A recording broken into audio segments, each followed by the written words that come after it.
Do you gamble at all?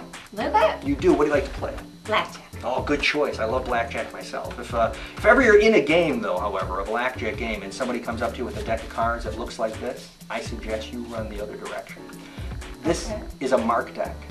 I know people don't normally tell you. This has got a tiny little blue spot on the back of the cards. That lets me know what the cards are as they pass by. It's hard to see, I admit, but it's marked in a second way. The second marking is these right here. You see that little 5 of hearts? That tells me that's the 5 of hearts. 2, 5 of diamonds over here. You probably have seen these marks before, but it's the ones on the back that most people haven't seen, and that's the one I'll try to show you right now. As I'm going through, just touch a card for me, whatever one you like. 9 of hearts, and how about another one?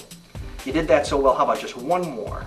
The Jack of Spades. Three cards. Sometimes when there's less cards, it's easier to see the markings on the back. For example, you see the little blue spot there? No. It is hard to see, I admit, but I'll show you the technique. What you do is you stare right at the center of the card, and you kind of blur your eyes, squint just a little bit, and if you do a good enough job, I swear you're going to see a blue spot. Okay. You'll see it on the back of that card right there, and you'll see it, of course, on the back of this card right here.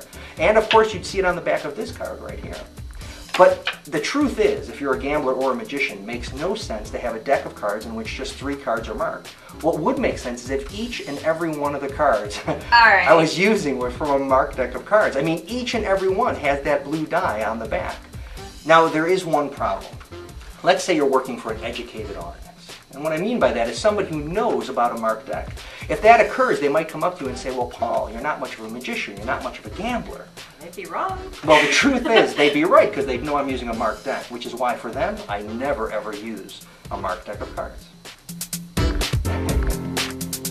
Go ahead, check it out.